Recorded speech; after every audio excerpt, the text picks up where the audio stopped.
الحمد لله نحمده ونستعينه ونستغفره ونعوذ بالله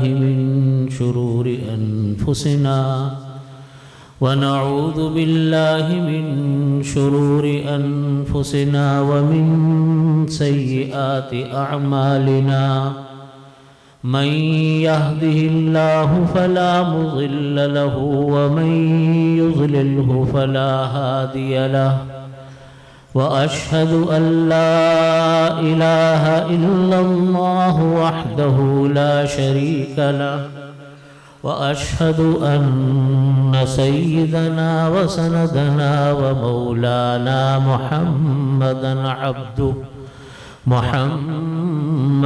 عبده ورسوله.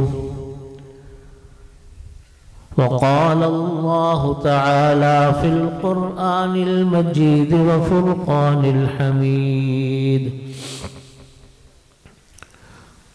قل هل ننبئكم بالأخسرين أعمالا الذين ضل سعيهم في الحياة الدنيا وهم يحسبون أنهم يحسنون صنعا. صدق الله مولانا العظيم وصدق رسوله النبي الكريم ونحن على ذلك من الشاهدين والشاكرين والحمد لله رب العالمين. بزرگان محترم، برادران عزیز، حضرات علماء اکرام، مشائخ اعظام، عزیز طلبہ، محترم خواتین، میرے لیے بہت سعادت ہے، خوشی کا موقع ہے کہ اللہ تعالیٰ نے مجھ کو جامعہ فاروقیہ شجاع آباد میں حاضری کا موقع عطا فرمایا. میری پہلی مرتبہ شجاع آباد حاضری ہوئی. یہاں میں نے حضرت مولانا زبیر احمد صاحب صدیقی دامت برکاتہم کی محنتوں کو، ان کے ادارے کو دیکھا. میں حالات سے تو واقف پہلے بھی تھا، سوشل میڈیا کے ذریعے اور دوسرے ذرائع سے، لیکن خود آ کر دیکھنے کا پہلی مرتبہ موقع ملا. بڑی خوشی ہوئی، میری توقع سے بھی بڑھ کر ماشاءاللہ اس علاقے میں ان حضرات کا کام جس طرح سے جاری ہے، اللہ تعالیٰ اس میں مزید برکت عطا فرمائے. علوم دینیہ کے ساتھ ساتھ اور رفاہی کام، خدمت خلق کے کام جس انداز میں یہاں ہو رہے ہیں، بنات کی تعلیم کا جس انداز میں کام ہو رہا ہے، جس احتیاط کے ساتھ ہو رہا ہے، یہ انتہائی قابل ستائش ہے اور انتہائی خوشی کی چیز ہے اور قابل تقلید چیز ہے. اللہ تعالی ہمارے ان اداروں کو دین دگنی رات چوگنی ترقی عطا فرمائے. حضرت محتمم صاحب کو، ان کے اساتذہ کو، ان کے گھر والوں کو اور ان کے تمام معلمین اور معلمات کو اللہ تعالیٰ مزید کام کرنے کی توفیق عطا فرمائے اور ان کی خدمات کو اللہ تعالیٰ قبول فرمائے. آج مدرسے کا تعلیمی سال کا اختتام بھی ہے.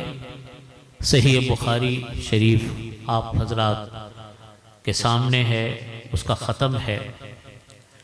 اس موقع پر کچھ باتیں میں عرض کرنا چاہتا ہوں.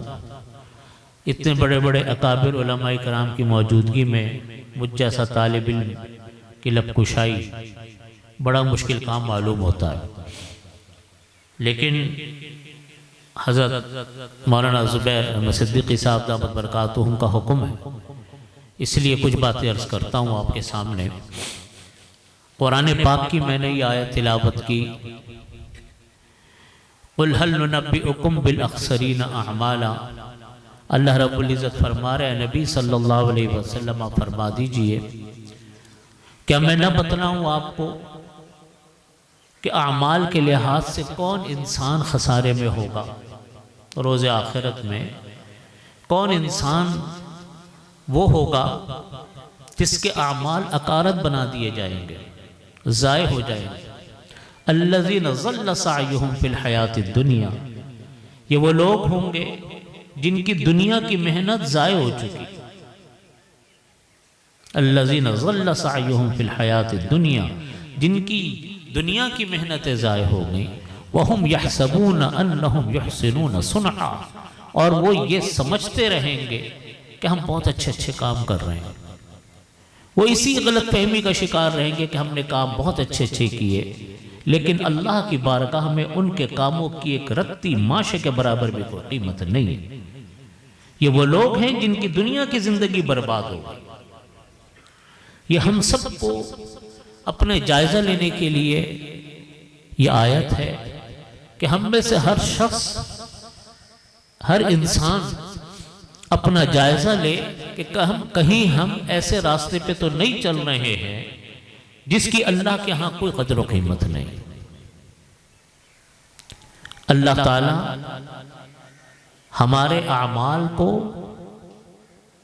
وزن کرتے ہیں۔ ان اعمال، یہ جو ابھی آپ بخاری شریف کی حدیث پڑھیں گے آخری، اس میں جو امام بخاری رحمۃ اللہ علیہ نے فرمایا ان اعمال وقولہم یوزن، ان اعمال بنی آدم وقولہم یوزن، انسان کے اعمال اور انسان کے اقوال، جو باتیں ہم نے منہ سے نکالی، زبان سے نکالی، جو اعمال ہم نے سرزد کیے، یہ سارے کے سارے اعمال اللہ کی بارگاہ میں وزن کیے جائیں گے۔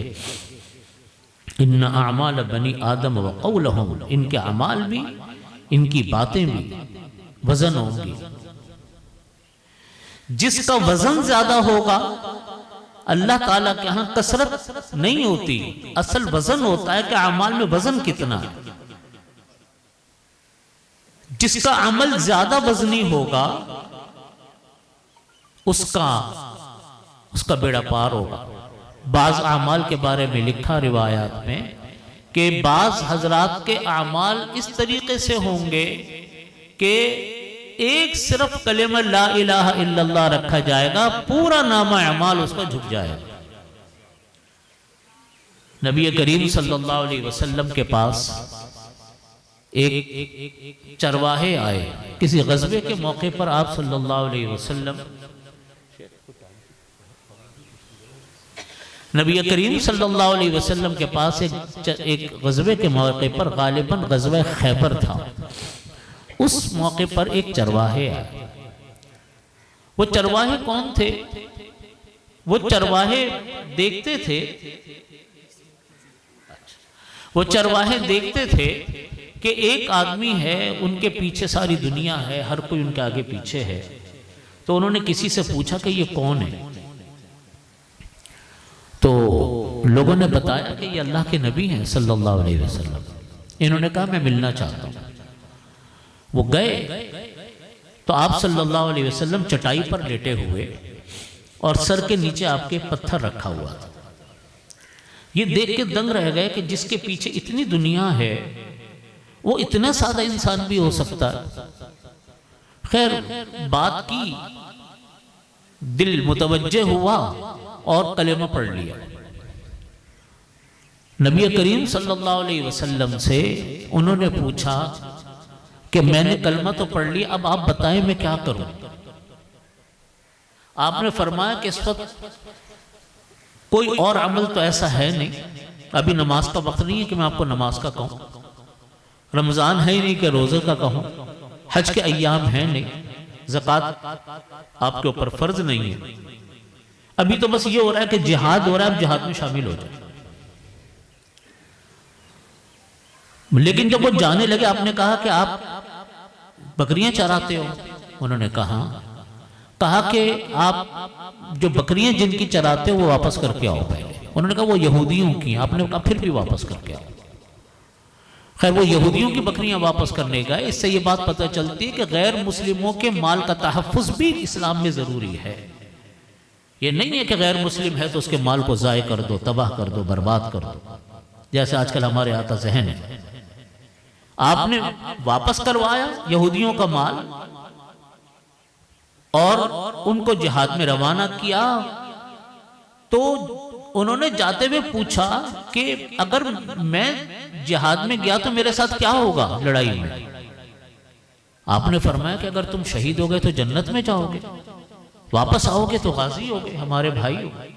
انہوں نے کہا کہ میں جنت میں چلا جاؤں گا، میری رنگت کالی، میرے جسم سے بدبو اٹھ رہی، میں کیسے جنت میں جا سکتا ہوں؟ آپ نے فرمایا کہ نہیں، تم چلے جاؤ گے جنت میں اگر شہید ہو گئے. وہ چلے گئے، اللہ کا کرنا دیکھیے جاتے ہی شہید ہو گئے. جب شام کو شہداء کی میتیں رکھی گئیں تو صحابہ کرام نے دیکھا کہ ایک اجنبی کالی رنگت والا آدمی بھی موجود ہے، اور وہ پتہ نہیں کون ہے، کہاں سے آیا مسلمانوں کی صفوں میں. نبی کریم صلی اللہ علیہ وسلم کو اطلاع کی. آپ نے آ کر دیکھا، آپ نے فرمایا کہ اس کو میں جانتا ہوں. آپ نے فرمایا کہ میری آنکھیں دیکھ رہی ہیں کہ اللہ تعالیٰ نے اس کی کالی رنگت کو گوری رنگت میں بدل دیا، اس کے جسم کی بدبو کو اللہ تعالیٰ نے خوشبو میں بدل دیا، اور میں دیکھ رہا ہوں کہ اللہ نے اس کو جنت میں پہنچا دیا. ایک نماز نہیں پڑھی، ایک سجدہ نہیں کیا، زکوٰۃ نہیں دی، حج نہیں کیا، کوئی اور کام نہیں کیا، صرف ایک کلمہ پڑھا تھا اور اللہ کے نبی کی گواہی ان کو مل گئی، صحابی بھی بن گئے، جنت میں بھی چلے گئے. پتہ چلا ایک عمل انسان کا بعض اوقات اتنا وزنی ہوتا ہے کہ وہ انسان کو جنت میں پہنچا دیتا ہے. میرے شیخ حضرت ڈاکٹر عبدالحی صاحب عارفی رحمت اللہ علیہ یہ واقعہ بہت کثرت سے سناتے تھے. فرماتے تھے کہ ایک بڑے شیخ الحدیث تھے، زندگی انہوں نے اسی کام میں گزاری تھی کہ قال اللہ قال رسول کرتے تھے، لکھنا بھی، پڑھنا بھی، سب کچھ.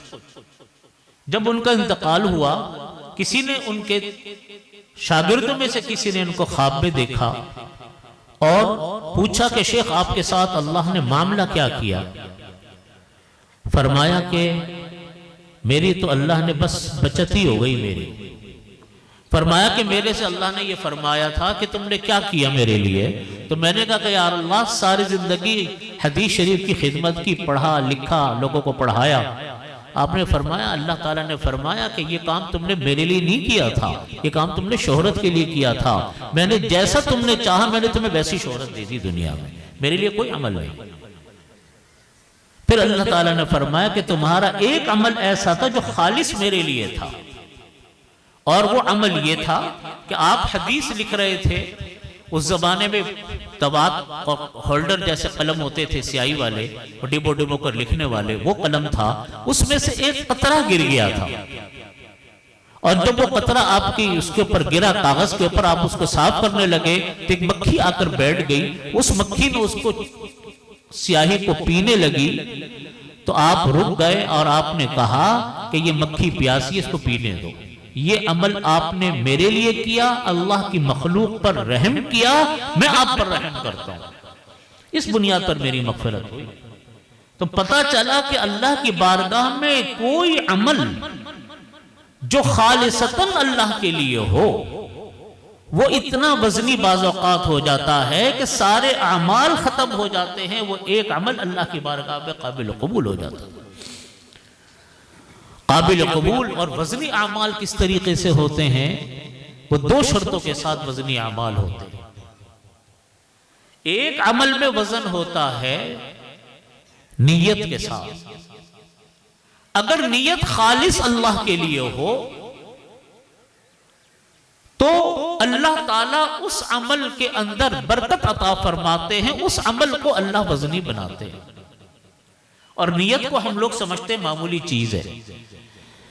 لوگوں نے یہ حدیث تو یاد کر لی، انما الاعمال بالنیات، اور ہر چیز میں کہہ دیتے اللہ نیت کو دیکھتے. اللہ تعالیٰ نیت کو ضرور دیکھتے ہیں، لیکن نیت کے ساتھ جب عمل ملتا ہے تو کارآمد ہوتی ہے. بات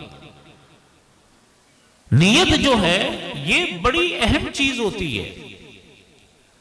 قتل عمد ہے نا، جان بوجھ کے کسی کو قتل کر دے گا،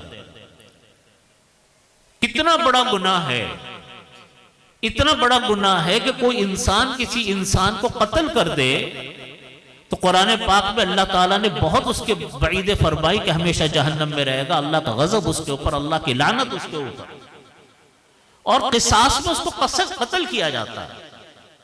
لیکن اگر یہی قتل خطا سے ہو جائے، غلطی سے ہو جائے، تو وہ قتل جو ہے اس کی سزا پھر سزا وہ نہیں ہے، نہ وہ وعیدیں ہیں۔ ان چیزوں کو قتل عمد اور قتل خطا کو بنانے والی چیز کون سی ہے؟ انسان کی نیت ہی تو ہوتی ہے۔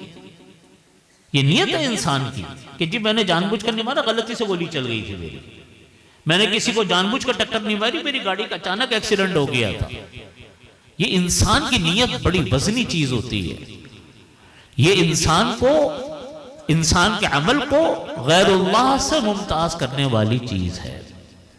تو جو نیت خالص اللہ کے لیے ہو، اور بعض اوقات ہماری نیتوں میں فتور پیدا ہوتا ہے، ہماری نیتوں میں غلطیاں پیدا ہوتی ہیں اپنے رسم و رواج کی وجہ سے۔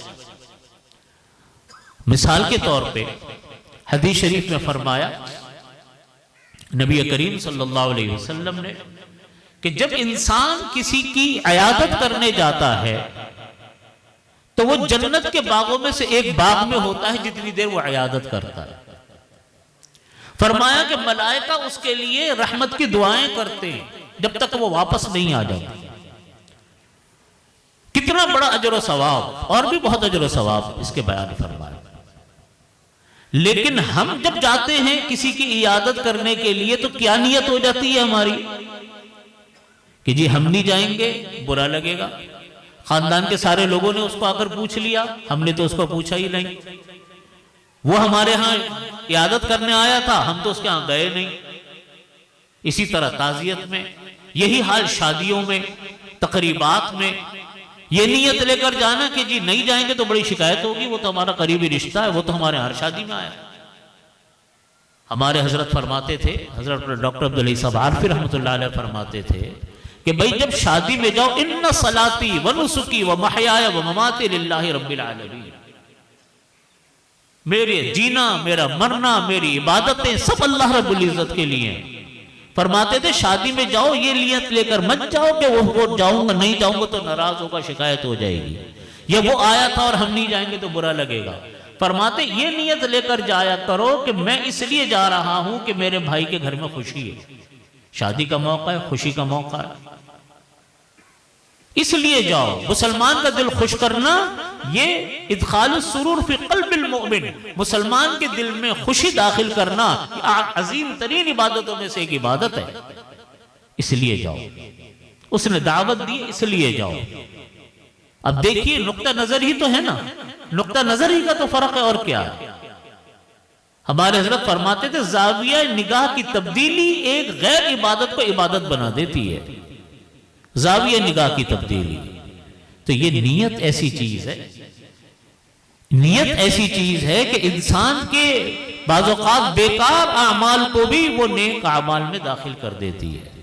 تو پہلی چیز جو ہے وہ انسان کی یہ ہے کہ آدمی ہر عمل اللہ کے لیے کرے۔ نمبر دو، دوسری چیز اعمال کو وزنی بنانے والی چیز وہ ہے صدق، یعنی عمل سنت کے مطابق ہو۔ یہ دو کام انسان کر لے، انسان کے دنیا کا ہر عمل، دنیا کا ہر عمل اگر کوئی انسان یہ کام کرتا ہے وہ دین کا عمل بن سکتا ہے۔ ہم لوگ کہتے ہیں دنیا داری کرنے جا رہے ہیں، ہمارے اصطلاح بولی جاتی ہے جب آدمی صبح کو کام دھندہ کرنے نکلتا ہے تو کہتے ہیں دنیا داری کرنے جا رہے ہیں۔ یہ دنیا داری نہیں ہے۔ نبی کریم صلی اللہ علیہ وسلم نے فرمایا کہ طلب کسب الحلال فریضۃ بعد الفریضہ، کما قال صلی اللہ علیہ وسلم، رزق حلال کا کمانا، رزق حلال کو حاصل کرنا یہ دیگر فرائض کے بعد فرض ہے۔ نماز، روزہ، حج، زکوٰۃ، اس کے بعد فرض ہے رزق حلال کا کمانا۔ اب ایک انسان صبح کو ملازمت پر جا رہا ہے، کام کر رہا ہے، ملازمت کر رہا ہے، تجارت کر رہا ہے، کوئی کام کر رہا ہے، تو وہ عبادت کر رہا ہے، وہ دنیا داری نہیں ہے۔ تو دوسری چیز ہے عمل سنت کے مطابق ہو۔ جب عمل سنت کے مطابق ہوگا، جس میں جھوٹ نہ ہو، دھوکہ نہ ہو، ریاکاری نہ ہو، حلال طریقہ تجارت ہو یا حلال طریقہ ملازمت ہو، حلال کام ہو، وہ ساری چیزیں اللہ کی بارگاہ میں اتنا بڑا عمل رکھتی ہیں کہ دنیا کے کاموں کو وہ دین کا کام بنا دیتے ہیں۔ حضرت سعد رضی اللہ عنہ بیٹھے ہوئے نبی کریم صلی اللہ علیہ وسلم کی خدمت میں، آپ نے دیکھا ان کے ہاتھ کے اوپر نشانات ہیں، زخمی ہیں۔ آپ نے پوچھا سعد ہاتھوں میں کیا ہوا؟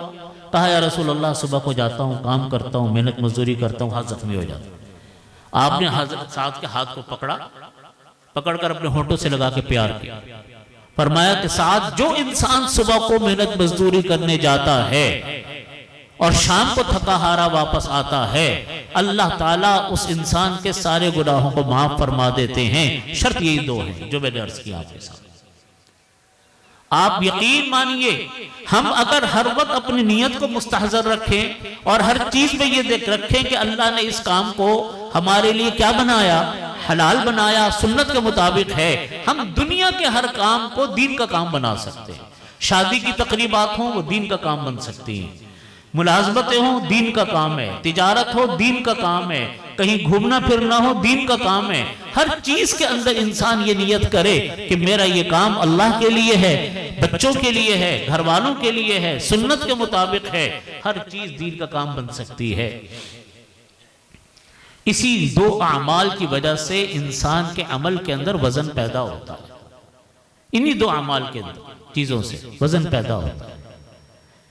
ایک واقعہ میں نے اپنے بزرگوں سے سنا، میرے والد صاحب یہ واقعہ سے مفتی ولی حسن صاحب رحمۃ اللہ علیہ کی نسبت سے سناتے تھے، اور بعد میں نے کتابوں میں بھی اس واقعے کو پڑھا کہ اللہ کی بارگاہ میں جب پیشی ہوئی اور کوئی پیشی ہوگی تو دیکھیں گے کہ ایک انسان ہے، اس کے نامہ اعمال میں ایک درہم کے برابر اوچھا پن رہ گیا، یعنی کمی رہ گئی، یعنی پورا نامہ اعمال بھرا ہوا ہے، دونوں پلڑے برابر ہیں، البتہ نیکیوں کا پلڑا جو ہے وہ تھوڑا سا اوپر ہے، کوئی تھوڑی سی ایک نیکی اس کے نامہ اعمال میں آ جائے گی تو اس کا پلڑا نیچے جھک جائے گا۔ اللہ تعالیٰ فرمائیں گے کہ ایک نیکی لے آؤ تو تمہارا بیڑا پار ہو جائے۔ فرمایا کہ وہ جائے گا اپنے باپ کے پاس، باپ سے جا کر کہے گا امیدوں کے ساتھ کہ باپ تو دنیا میں اتنا مہربان تھا، یہ تو فوراً دے دے گا۔ باپ معذرت کرے گا، کہے گا کہ نہیں بیٹا، آج تو کوئی کسی کو پوچھنے والا نہیں، میرا خود اپنا مسئلہ پڑا ہوا ہے، میں تمہاری کیا مدد کروں۔ پھر وہ جائے گا ماں کے پاس، وہ کہے گا وہ تو ہے ماں، رحم دل ہے، وہ کچھ نہ کچھ کرے گی میرے لیے۔ ماں بھی معذرت کر لے گی کہ یہاں میرا اپنا مسئلہ پڑا ہوا ہے بیٹا، آج تو کوئی کسی کے کام نہیں آ سکتا۔ پھر لکھا کہ اس کے پاس، اس کے پاس، اس کے پاس جاتے جاتے کوئی نہیں اس کو ملے گا، یہاں تک کہ تھک ہار کے بیٹھ جائے۔ اس کو ایک آدمی ملے گا، وہ آدمی کہے گا کہ بھئی تمہارا مسئلہ کیا ہے؟ وہ کہے گا کہ جی میرے پاس ایک نیکی کی کمی ہے تو میں جنت میں چلا جاؤں گا۔ تو جو آدمی اس سے سوال کرے گا وہ کہے گا کہ میرے پاس نیکی ہی ایک ہے اور ہے ہی نہیں میرے پاس نیکیاں، تو میں اس ایک نیکی کو لے کر تو جنت میں جا ہی نہیں سکتا، لہٰذا وہ نیکی تم لے لو، تمہارا بیڑا پار ہو جائے گا، میرا تو ویسے جانے کا کوئی سوال نہیں ہے جنت میں۔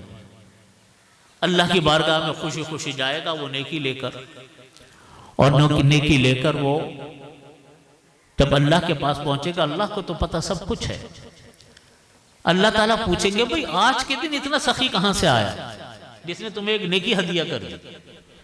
وہ سارا واقعہ بتائے گا، اللہ تعالیٰ فرمائیں گے بلاؤ اس کو لایا جائے گا، اس کی نیکی جب اس کے نامہ اعمال میں پڑے گی تو وہ جنت میں چلا جائے گا۔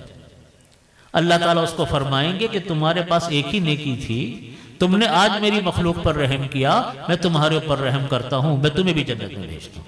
تو دیکھو ایک نیکی بعض اوقات انسان کی کیسی نیکی ہوتی ہے جس کو ہم سمجھتے کوئی نیکی نہیں ہے، لیکن یہ دو اعمال ایسے ہیں انسان کی نیکی کو، انسان کے عمل کو وہ وزنی بنا دیتے ہیں۔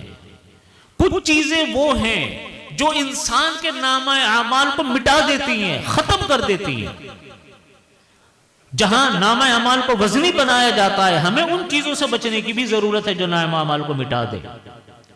ایک روایت میں آتا ہے کہ جہاں اللہ رب العزت یہ فرماتے ہیں قرآن پاک میں کہ ہم لوگوں کے نام اعمال کو ان کو سامنے پیش کریں گے اور ان کو ہم کہیں گے کہ یہ تمہارا نام اعمال ہے، تو لوگ ان نام اعمال کو پڑھیں گے،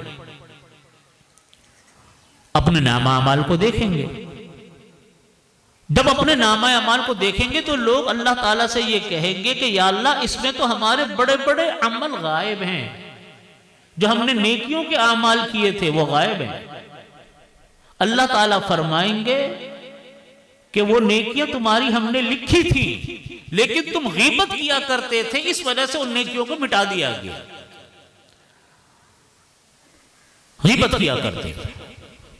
حدیث شریف میں فرمایا کہ جھگڑے، باہمی نزاعات، جس سے آج ہمارا معاشرہ بھرا پڑا، گھر گھر ہمارے ہاں جھگڑے، بہن بھائیوں کے جھگڑے، بھائیوں کے آپس میں جھگڑے، رشتہ داروں کے جھگڑے اور گھریلو جھگڑے، خاندانی جھگڑے، پورا معاشرہ آج ہمارا جھگڑوں سے بھر گیا۔ حدیث شریف میں فرمایا کہ ان جھگڑوں کے بارے میں فرمایا کہ ہی الحالقہ، یہ جھگڑے جو ہیں یہ مونڈنے والے ہیں۔ پھر آپ نے فرمایا کہ یہ جھگڑے جو ہیں لا تحلق الشعر ولكن تحلق الدین، یہ تمہارے جھگڑے جو ہیں یہ تمہارے بالوں کو نہیں مونڈتے بلکہ تمہارے نام اعمال کو مونڈ ڈالتے ہیں۔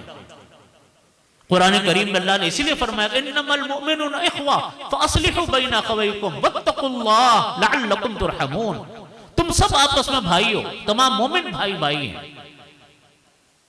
انما المؤمنون فاصلحوا بین اخویکم، دوسرے لوگوں کو حکم دیا کہ کسی کے درمیان جھگڑا ہو تو تماشے مت دیکھو کہ جی اچھا جی مزے لے رہے ہیں دوسرے کے جھگڑوں سے، کوئی اس کے ساتھ دے رہا ہے کوئی اس کا ساتھ دے رہا ہے، جھگڑوں کو بڑھا رہے ہیں۔ فَأَصْلِحُوا بَيْنَ أَخَوَيْكُمْ، فرمایا کہ آپس میں تم صلح کرواؤ۔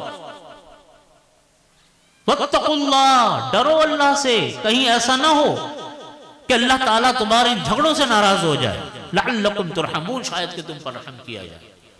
آج ہمارا معاشرہ آپ جھگڑوں سے بھرا پڑا ہے، وہ اس کے خلاف، یہ اس کے خلاف، وہ اس سے باتیں کر رہا ہے، وہ اس سے باتیں کر رہا ہے۔ آپ دیکھیے اللہ رب العزت نے یہ خون کے رشتے، بہن بھائیوں کے رشتے، عزیز رشتہ داروں کے رشتے، کتنے خوبصورت رشتے بنائے، کتنے پیارے رشتے بنائے، کتنے محبت والے رشتے بنائے۔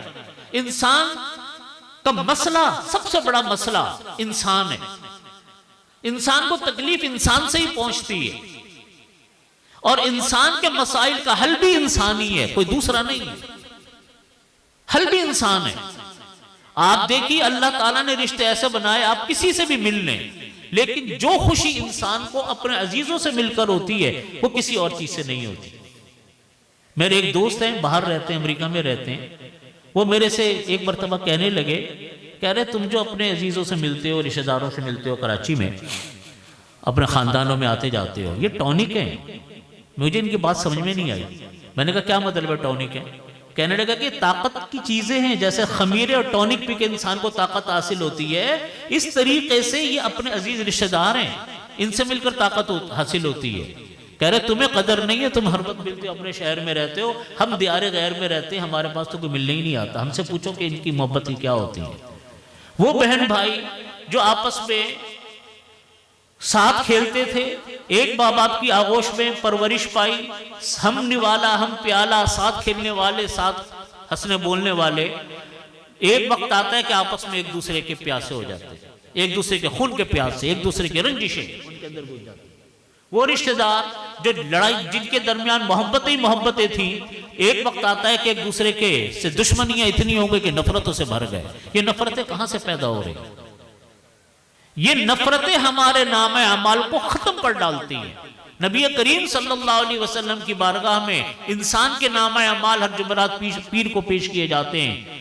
آپ صلی اللہ علیہ وسلم کے سامنے جب کسی کا عمل آتا ہے، فرمایا کہ اگر کسی دو بھائیوں کے درمیان دشمنی ہوتی ہے، فرماتے ہیں جن کا معاملہ ایک طرف رکھ لو، حتی یصطلحا فإن کان بینہ وبین اخیہ شحناء، ان کے درمیان اگر کوئی دشمنی ہے، رنجش ہے، ان کے معاملے ایک طرف کو کرو، حتی یصطلحا، جب تک صلح نہ ہو جائے ان کا معاملہ، ان کی مغفرت نہیں ہوگی۔ اتنے نام اعمال کو ختم کرنے والی چیزیں جھگڑے، معاشرہ ہمارا بھرا پڑا ہے، گھر گھر جھگڑے۔ دیکھیے گھروں کے جھگڑے جو ہیں نا، میں نے بہت ان کی چیزوں کو دارالفتہ میں بھی یہ مسائل آتے ہیں، لوگ مسائل بھی پوچھتے ہیں۔ ان مسائل کے پیچھے ہمارے ہاں دو مسئلے ہیں جس کی وجہ سے جھگڑے پیش آتے ہیں، ایک اخلاق کی خرابی، دوسری معاملات کی خرابی۔ آپ تجزیہ کر لیں، اس کے باہر کچھ چیزیں ہوں گی لیکن بہت کم۔ اخلاق کی خرابی کا کیا مطلب ہے کہ کوئی ایک بھائی دوسرے بھائی کے ساتھ اس کے معاملات خراب ہے، رویہ خراب ہے، ایک دوسرے کا خیال نہیں کرتے، محبتیں رکھنے کا۔ دیکھیں جب تک انسان کی بچے ہوتے ہیں اور شادیاں نہیں ہوتی، ماں باپ کے ساتھ رہتے ہیں، معاملات الگ ہوتے ہیں۔ جب بہن بھائیوں کی شادیاں ہو جاتی ہیں، بہنوں کے شوہر آ جاتے ہیں اور بھائیوں کی بیویاں بہویں آ جاتی ہیں، اب معاملات میں نزاکت پیدا ہو جاتی ہے، پھر اولادیں ہو جاتی ہیں تو اور زیادہ نزاکت بڑھ جاتی ہے۔ ان کو برقرار رکھنے کے لیے انسان کو دوسرے کا خیال کرنا پڑتا ہے، دوسرے کا احترام کرنا پڑتا ہے، تکلیف کا خیال دیکھنا پڑتا ہے کہ اس کو تکلیف تو نہیں ہو رہی۔ اس میں مرکزی کردار گھر کے بڑوں کا ہوتا ہے، ماں باپ کا ہوتا ہے۔ اسی لیے ہم کہتے ہیں کہ ماں باپ کا رول، بڑے کو اللہ نے بڑا عجیب بنایا، اور بڑا جو ہوتا ہے وہ اپنے بڑی بڑائی کے ساتھ بڑا ہوتا ہے۔ ماں باپ اس میں اگر مرکزی کردار ادا کریں، کیونکہ اولاد سب ماں باپ کی بات مانتی ہے، ماں کی بھی مانے گی، باپ کی بھی مانے گی، وہ مرکزی کردار ادا کریں اور معاملے کو بگڑنے سے بچائیں۔ دیکھیں کہ بچوں میں سے کون آدمی زیادتی کر رہا ہے، کون غلط بات کر رہا ہے، اس کو ٹوکیں، اس کو سمجھائیں، وہ سمجھائیں کہ معاملہ ٹھیک ہو جاتے ہیں۔ مشکل وہاں پڑتی ہے کہ جب ماں باپ بھی کسی ایک کا ساتھ دینے لگ جاتے ہیں اور دوسرے کے خلاف ہو جاتے ہیں۔ سارے جھگڑوں کی بنیاد وہاں سے شروع ہوتی ہے، جب گھر کے بڑے کوئی فریق بن جائے۔ گھر کے بڑوں کو ہمیشہ نیوٹرل رہنا پڑتا ہے، ان کو ٹھیک کرنا پڑتا ہے، تو کبھی بھی رشتے خراب نہیں ہوتے۔ یہ اخلاق کی خرابی سے رشتے خراب ہوتے ہیں۔ نمبر دو، معاملات کی خرابی سے۔ معاملات کی خرابی کیا؟ روپے پیسے کے لین دین میں خرابی۔ میراث آج ہمارے ہاں تقسیم نہیں کی جاتی، حالانکہ میراث کے احکامات اللہ کے نبی صلی اللہ علیہ وسلم نے نہیں، اللہ تعالیٰ نے کلام پاک میں بیان فرمائے، اس کی تشریح نبی علیہ السلام نے بیان فرمائی۔ جب میراث تقسیم نہ ہو، ان کی وجہ سے جھگڑے پڑے، عورتوں کو ہمارے ہاں میراث نہیں دی جاتی، لڑکیوں کو میراث سے محروم کیا جاتا ہے، کہہ دیتے ہیں جی ہم نے اپنی بہنوں کی شادیاں کروا دی۔ میں ان لوگوں سے کہتا ہوں کہ آپ کے والد نے کہ آپ کی شادی نہیں کروائی تھی، آپ کی نہیں شادی ہوئی تھی؟ بہنوں کو کہتے تھے جو حصہ میں مل گیا بس وہ اس کا حصہ ہے۔ اللہ رب العزت نے قرآن پاک میں نماز کے طریقے نہیں بتائے، اقیم الصلاۃ فرمایا، آتوا الزکوٰۃ فرمایا، سارے طریقے نبی کریم صلی اللہ علیہ وسلم نے بیان فرمائے نماز کے۔ زکوٰۃ کے سارے طریقے اللہ کے نبی صلی اللہ علیہ وسلم نے بیان فرمائے، لیکن میراث کا معاملہ اللہ تعالیٰ نے قرآن کریم میں خود تفصیل کے ساتھ بیان فرمایا کہ کس کا کتنا حصہ ہوگا، بیٹیوں کا کتنا ہوگا، بیٹے کا کتنا ہوگا، باپ کا کتنا ہوگا، ہر ایک کی تفصیل بیان کی ہے، ساری تفصیل اللہ تعالیٰ بیان فرما رہے ہیں۔ اور آج ہمارا معاشرہ ہے کہ عورتوں کو حصہ دینے کے لیے تیار نہیں۔ یہ ظلم عظیم ہے، حرام ہے، ناجائز ہے۔ اگر ایک بھائی بہن کا حصہ دبا کر بیٹھ گیا، یا ایک بھائی نے دوسرے بھائی کی میراث پر قبضہ کر لیا، تو یہ ایسے ہی قبضہ ہے جیسے چوری کا قبضہ حرام ہے، ایسے ہی یہ قبضہ حرام ہے۔ دوسری وجہ یہ جھگڑوں کی یہ پیش آتی ہے کہ ہمارے معاملات خراب ہوتے ہیں، یا تو اخلاق کی خرابی یا معاملات کی خرابی۔ یہ دو خرابیاں جب پڑتی ہیں یا کوئی ایک خرابی پڑتی ہے، رنجشیں آتی ہیں، دشمنیاں آتی ہیں، لڑائیاں ہوتی ہیں، تو نام اعمال انسان کی نیکیوں کا سب صاف ہو جاتا ہے۔ کبھی غیبتیں، کبھی جھوٹ، کبھی حسد، کبھی اس کے خلاف، کبھی اس کے خلاف۔ یہ چیزیں وہ ہیں جو نام اعمال کو صاف کر کے رکھ دیتی ہیں۔ میرے بھائیوں، میں اپنی خواتین سے بھی میں مؤدبانہ گزارش ہے، اپنے بھائیوں سے بھی گزارش ہے کہ ہم ان باتوں کی طرف توجہ کریں، ہم اپنے نام اعمال کی حفاظت کریں۔ ہماری قبر کا ساتھی ہے تو ہمارا نام اعمال ہے، دنیا کی دولت ہماری قبر کا ساتھی نہیں ہے۔ اللہ تعالی ہمیں اس کی حفاظت کی توفیق عطا فرمائے۔ وآخر دعوانا الحمدللہ رب العالمین۔